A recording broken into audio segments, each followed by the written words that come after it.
Welcome back to Just Chattin'. And this is the series of videos we do on Thursday and Sunday evenings for our own entertainment.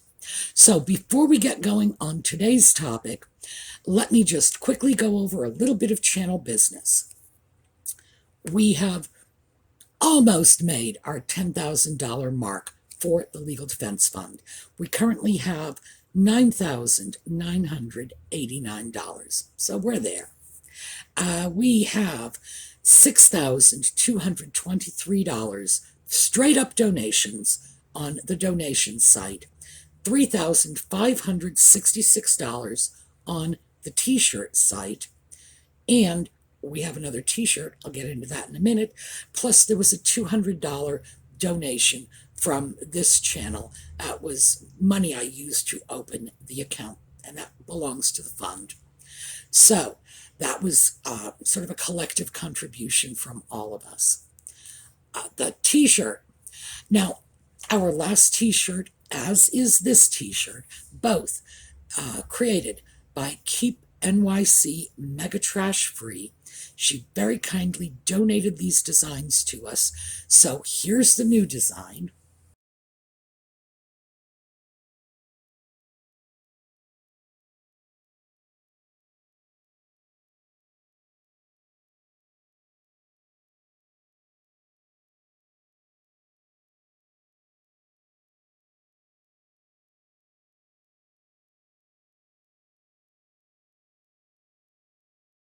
Now, this too is going to be a limited edition.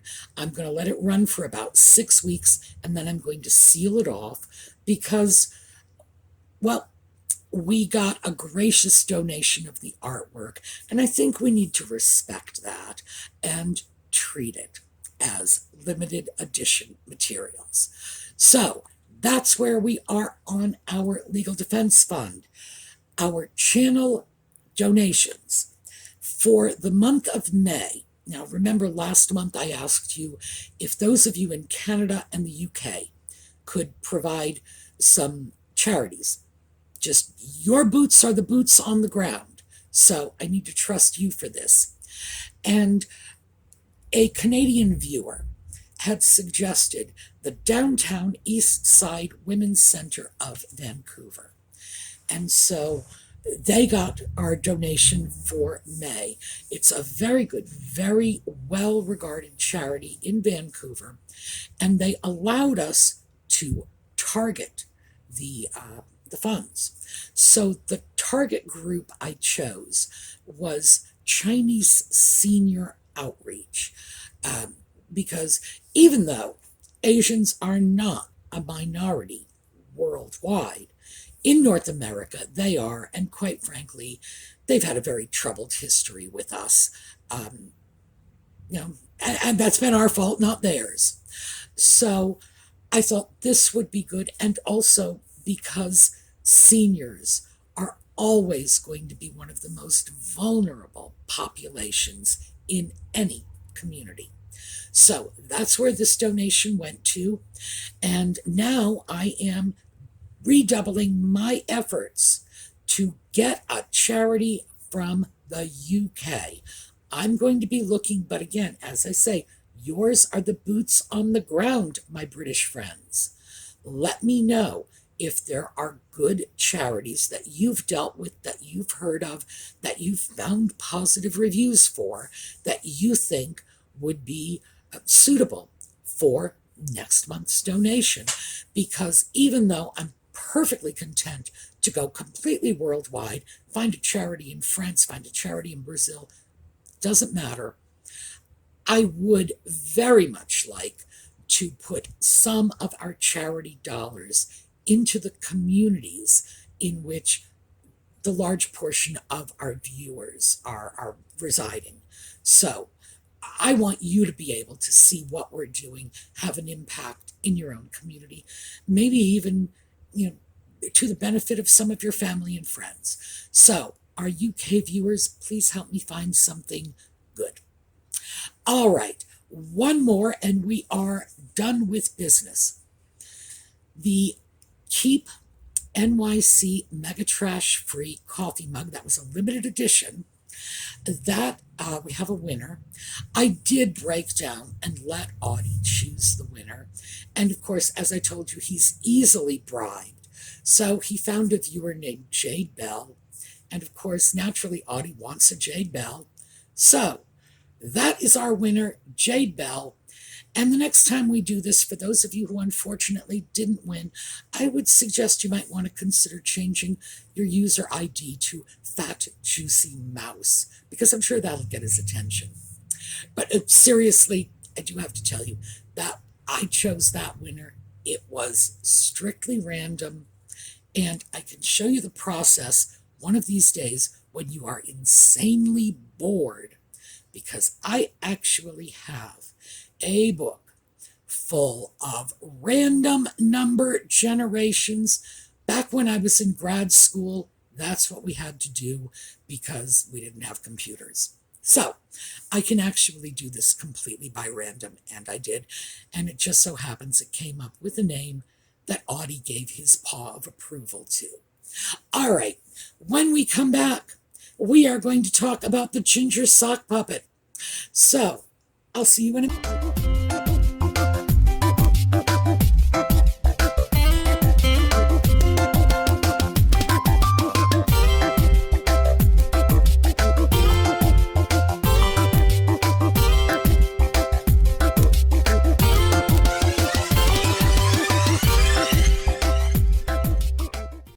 So, our friend the ginger sock puppet was released into the wild to talk to the press.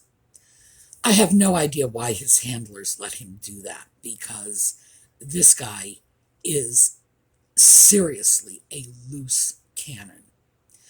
So much is wrapped up in that interview with Hoda. It's just, gosh, it should peel layer after layer off this stuff. We could do a month's worth of videos on this alone. So I thought I would hit the high points. And that's it. Just the high points. And to that end, I am going with the list of interview responses that were bulleted by the Daily Mail. So we start off with Unvisiting the Queen. Quote, "Being with her, it was great. It was just so nice to see her. You know, she's on great form. She has always got a great sense of humor with me, and I'm just making sure she's protected and has got the right people around her." Well, let's just take it in chronological order. The first thing we have to deal with is Harry's assertion that she's always got a great sense of humor with him, as if somehow he's special. She saves up all her humor until Harry shows up, and then she just bestows it upon him because she's so grateful to have him there. Well, that is nonsense. The Queen has a sense of humor. Everyone says so. She does not save this for Harry. It's not like she has a great sense of humor with him and no one else. But certainly that's what his statement suggested. So that's strike one, Harry. Next, just wanted to make sure she's protected and has the right people around her. Let's take Harry out of the equation.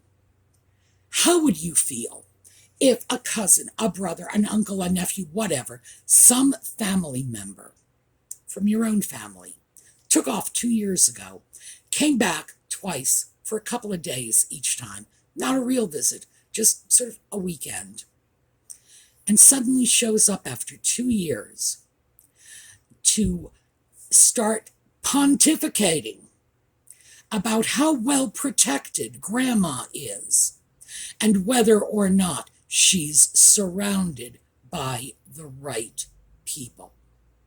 Now, mind you, the rest of the family are the ones who were with her when her husband died, because our wayward relation was off on the other side of the world giving defamatory interviews to the international world at large. Who was with her when she had COVID? Who was with her when Philip was on his deathbed? Who was with her when yet another problematic relative got into big trouble, nasty headlines, etc., etc.? Not Harry, because he's off on the other side of the world. But now he's showing up, and he is there to play the big man and the hero of the family to make sure she's protected and she's got the right people around her. Who the hell is he to determine who the right people are? If this were happening in your family or my family, you know as well as I do, the very first call we would be making would be to Grandma's doctor, and the very second call would be to Grandma's lawyer. This is so over the top outrageous. The very suggestion that she is not being protected by her family and the staff around her. By the way, was it her chief of staff has come up through British security. He's the only one of the people close to her that hasn't been with her for close to 20 years, by the way. He came up through the British security forces, through the police and whatever else they are. And please, my British friends, forgive me. I don't know your law enforcement systems, but that's where he came from. Meanwhile, her dresser, her closest friend, has been with her for, I think, 30 years, something like that. And her private secretary has been with her for almost 20 years. And that's her paid staff. So, yeah, you know what? I think her chief of staff can tend to her security. He's got the experience. And I think the other people around her have been around her long enough so that they've proven themselves trustworthy. Oh, but Harry, maybe you're talking about the family. You know, her sons, her daughter, the rest of the grandchildren. Well, you know what? They're there and you're not. The whole idea that he is the one who has to make sure that his grandmother is protected and surrounded by the right people is so deeply offensive to all of the people who have been surrounding her while Harry's been off in Disneyland. It's such a gross insult to all of them. And I just think it's utterly horrific. And as I say, even if we pull British royal family out of it, if something like that happened in our own families, I think there wouldn't be any one of us who had any doubt in our mind about exactly what was going on. I think Harry is trying to make sure he remains in the will. Or perhaps it's not as dire as that. Maybe it's just that he needs to make sure that the public views him as the one who's protecting Grandma. Regardless, this was the most self-serving thing I could imagine coming out of the mouth of a spoilt brat who says nothing but self-serving things. So, all right, rant over. Let's take a look at some of his other less explosive comments. He talks about the Queen's sense of humor, and then goes on to say, we talk about things that she can't talk about with anybody else. Again, can we get any more self-serving? Does Harry honestly expect us to believe that she has weighty issues on her mind that she can only discuss with an intellectually limited sock puppet who is not part of her life anymore, on the other side of the world, can barely deign to give her a visit a year? Please.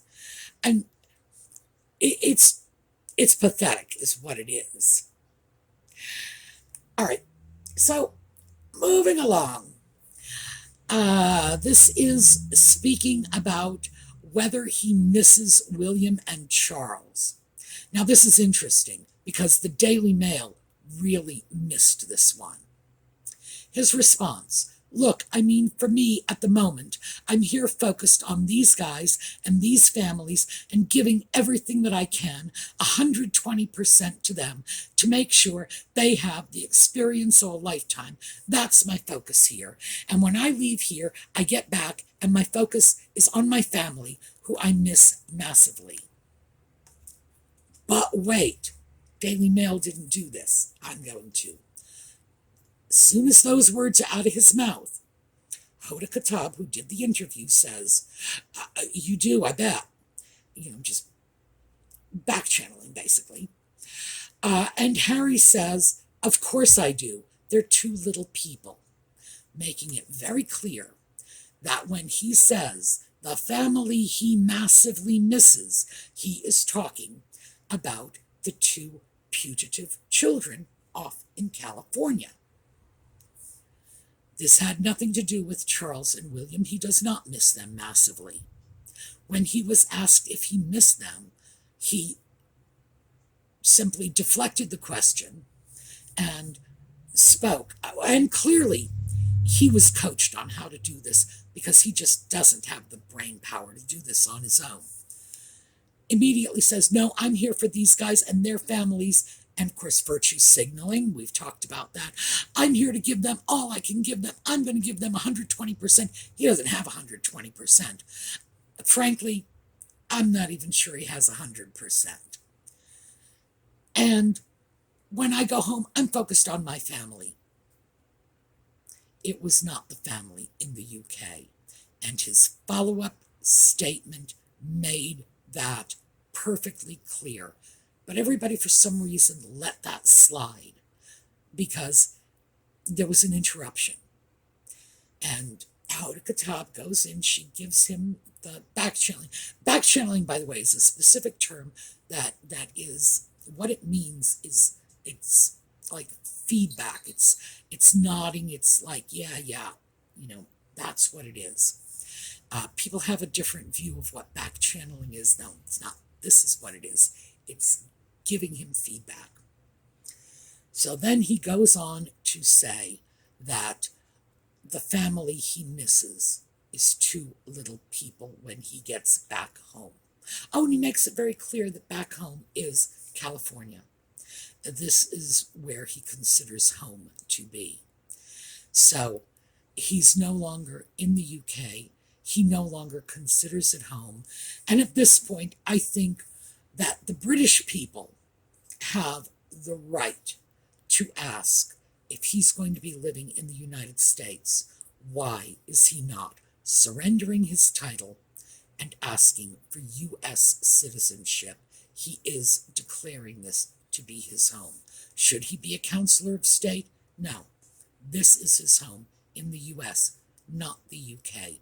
Should he be retaining UK titles when he has committed publicly to the U.S. and said, this is my home? Now, he said, this is my home for the time being, but in fact, that's all any of us could say. I've been living in the U.S. for almost 70 years, but I can only say it's my home for the time being because I truly don't know where I'm going to be next year. I might have an idea, but I can't say for certain. Remember, it's important to listen to what people say, not just the way they say it. So, wow. And the capper, because we're not going to have time for much more than this, is Harry went back to his... All right, I'm tempted to characterize this as crazy, but Harry has a notion that his dead mother is watching over him, that she is actively influencing events that are taking place in his life. The spirit of Diana is approving of him, making things happen, taking care of him, influencing his life, especially for the last 2 years.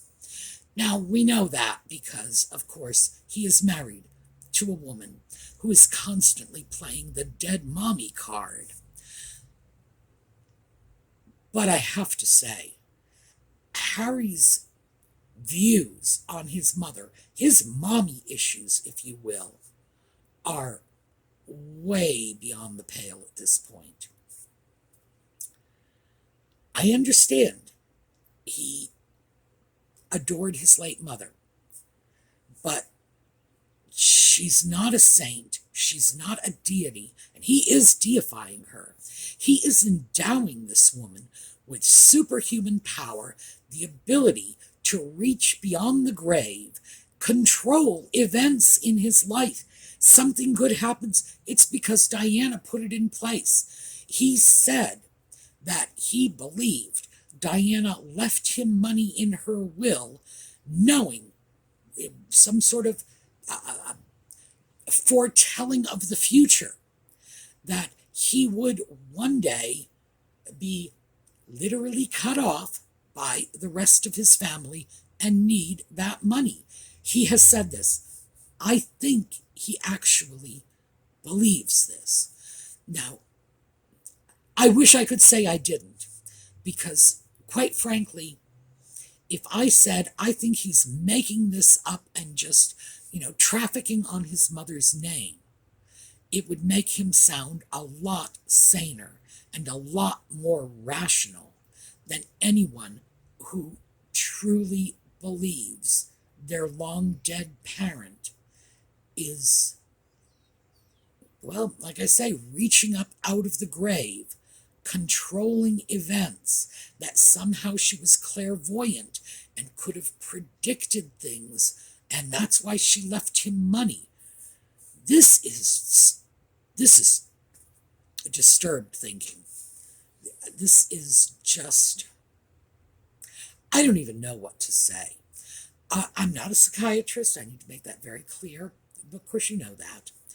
But I truly believe this man needs serious therapy, because this is magical thinking. There's no two ways around it. And this is the kind of magical thinking that, I don't know, the last time this kind of thinking was common was like in the 3rd century.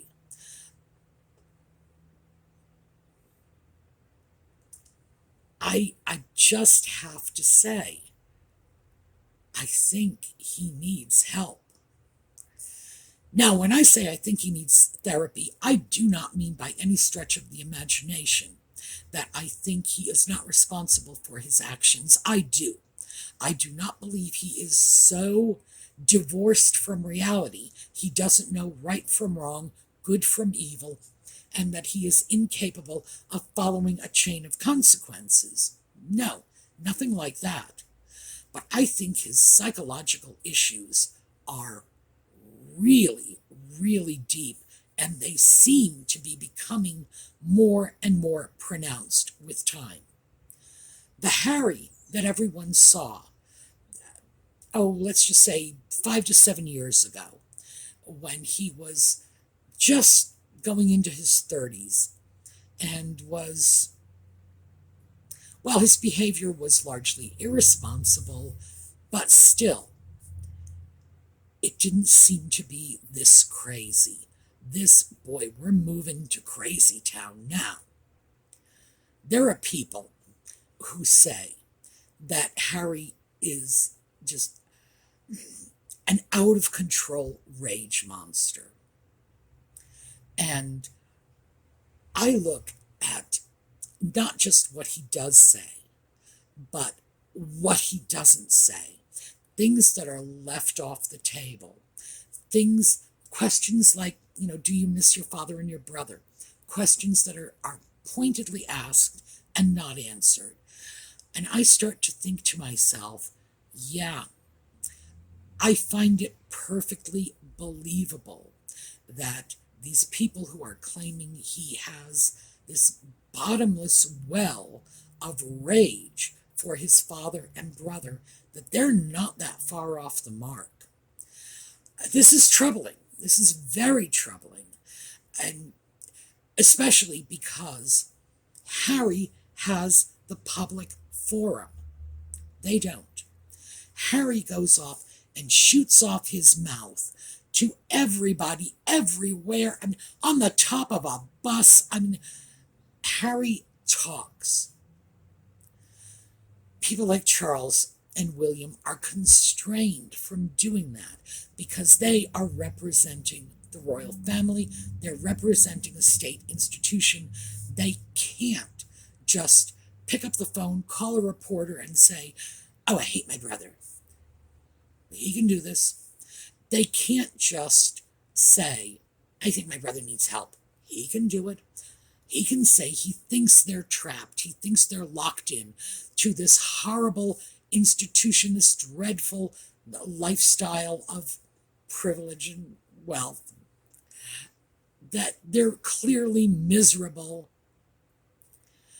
He has the forum. He is using it irresponsibly. They don't have a forum because, of course, they're being responsible in their failure to take advantage of a forum that, believe me, if Prince Charles said, I'd like to do a tell-all interview, send me someone from the Today Show, you've got to know they would jump on this. His family has the same media access. They just have too much class to use it like this.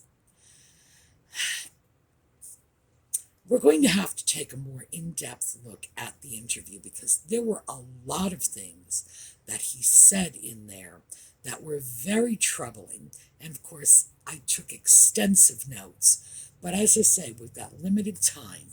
So for today, what I want you to keep in mind is, one, he was pointedly asked if he missed his father and brother, and he avoided the question and instead talked about how much he misses his putative children. Two, coming back to the UK after so much time away and so much harm that he's caused for his grandmother, and saying he's the one who's going to make sure she's protected and surrounded by the right people. There's nothing accidental about that. That is a deliberate slap in the face of not only his family, but all of the people, the paid staff who are around his grandmother, making her life easier. So those are the two to walk away from this one with. And we're going to take a look at others, but, who knows if we'll have time. He always comes up with something new and wonderful to zing us with. So we just have to be mindful of that. Now, very quickly, before we go, and I had to save this to the end, because I'm very certain I'm not going to be able to get through this without crying. I know what day it is. It's the 24th here in the US when I'm doing this video, but those of you in Australia and New Zealand, it's going to be Anzac Day when you see this. This is, by the way, this is what I do. I observe 2 holidays a year. Anzac Day is one of them. I will take my little flags out. I will put them in the garden. None of my neighbors will have any idea what's going on, but I will know. Because I'm old enough to have known some Anzacs. In fact, I've known some Gallipoli veterans. I'm very sorry for your loss, because keep in mind, it's my loss too. Those people are not with us any longer. I do want to say thank you, our Australian cousins, for always having our backs. And I know there are a lot of times you thought the US was in the wrong. You had our back anyway. Thank you. All right, we're out of here now. I gotta go cry.